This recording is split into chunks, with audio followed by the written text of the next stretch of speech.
Iguodala. And in the middle, the long-bodied JaVale McGee. Absolutely elastic. Then there's Gallinari, and it's Fareed in at the four-shot. And looking at the Lakers, the star-studded backcourt of Nash and Kobe. And at center, the most dominant physical presence in the NBA, the elite defensive big man, Dwight Howard. Then there's world peace, and it's Gasol at the four. Nice way for him to get started here early. And guys, hopefully a sign of things to come from him here. You know, Denver has always been known as a tough team at home, but they were not pushovers on the road last season either. I mean, it's a big part of how they were able to get back into the playoffs and push the Lakers to 7 games in that first round last year. Let's go quickly over to Doris Burke for an update. Yes, Kevin. Earlier I spoke with Mike D'Antoni. I asked him what players he was really eyeing on the scouting report, and he said one that might surprise you, Kenneth Fareed. He said he plays with so much energy and effort. He really sets the bar for the rest of the team.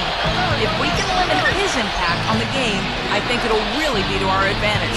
Guys, an interesting take. We'll see if they can slow his roll. And thanks for that story, Doris. A nice shot by Gallinari. Going back to Denver on the road, ended up 18-5 in that category. A very good mark, I thought, Steve, for a very young team. Yeah, pretty good sign for a young club, as you mentioned, Kevin. You know, that was third best road record in the Western Conference. Not bad for a Denver team that actually finished 6th overall. But it's a sign of how potent they are offensively. They're able to score points anywhere, and that's enough to give them that good road record. Out of bounds, the Lakers will take possession. Difficult to explain that turnover. I mean, I guess he thought he had more room than he did, but he really lost his place on the court. Kobe kicks to Gasol. He dishes it to Howard. He feeds it to Kobe.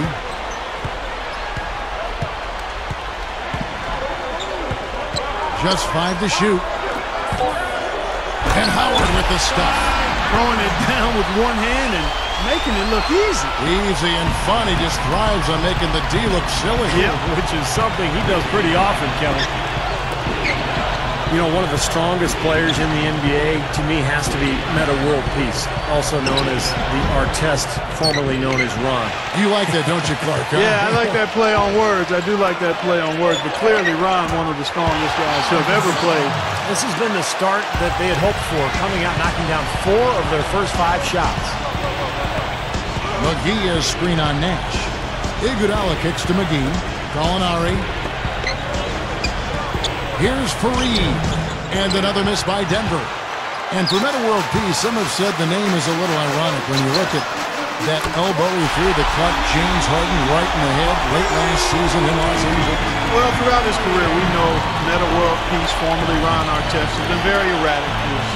His issues off the court, well chronicled, and he's made progress. There's no denying that. But with anybody that's had issues, whatever the compulsive behavior is, there are flare-ups and relapses. And that's what we saw with Ron, unfortunately. He's done a lot of good things. He won the NBA Citizenship Award and deservedly so. So hopefully we won't see any more episodes like that James Harden elbow. That was hard to watch, Kevin. Fareed against Nash. And Fareed kicks to Gallinari. Gallinari gets the screen from McGee. A nice shot by Gallinari. So timeout called here, the first for Los Angeles. You know, with the Lakers, it's all about winning titles. Anything else was considered a disappointment, and they were tested early, though. Here are the top distributors from last season. These guys always seem to find the open man. Second, Steve Nash. Now, very few guys pass the ball better than he did. Just great open court vision. Here's what the Lakers are going with right now. Jordan Hill, he's checked in for Howard. And Antoine Jamison is subbed in for Pau Gasol. The Nuggets also changing it up. Koufos comes in for JaVale McGee. And Wilson Chandler's subbed in for Gallinari. Jamison with a screen on Iguodala. Bryant. Nice teamwork to set up the pick play and make the space for the Jay. Go back to that matchup for the Lakers against Denver. Kobe's illness. He had the stomach flu. Artest out with the suspension. Metta World Peace, you know, had gotten the late regular season suspension with the elbow to the side of the head of James Harden. Steve, they were certainly facing their struggles. Yeah, and those struggles caught up to them in the next round, Kevin, when they lost to the Oklahoma City Thunder, the younger, more talented team winning in that one. So for the Lakers, moving forward, they've got a lot of talent, but it's aging talent. And sooner or later, they're going to have to get younger on that roster. Boy, fast start here. Their offense has been very impressive. Yeah, they're making their own luck, but really playing with a purpose offensively. About 7 seconds separating the shot and game clocks. Fareed dishes to Iguodala. And Lawson, here we go. Out to Chandler. Back to Lawson. Over Nash. No good from Lawson. Well, I think he had all the space he needed. He just couldn't find the bottom of the net. Easy shot. A nice shot by Nash. Nash has got 5 points so far. Yeah, things could not be going much better for them so far, particularly offensively. I'll say, I mean, you don't see too many first quarter leads this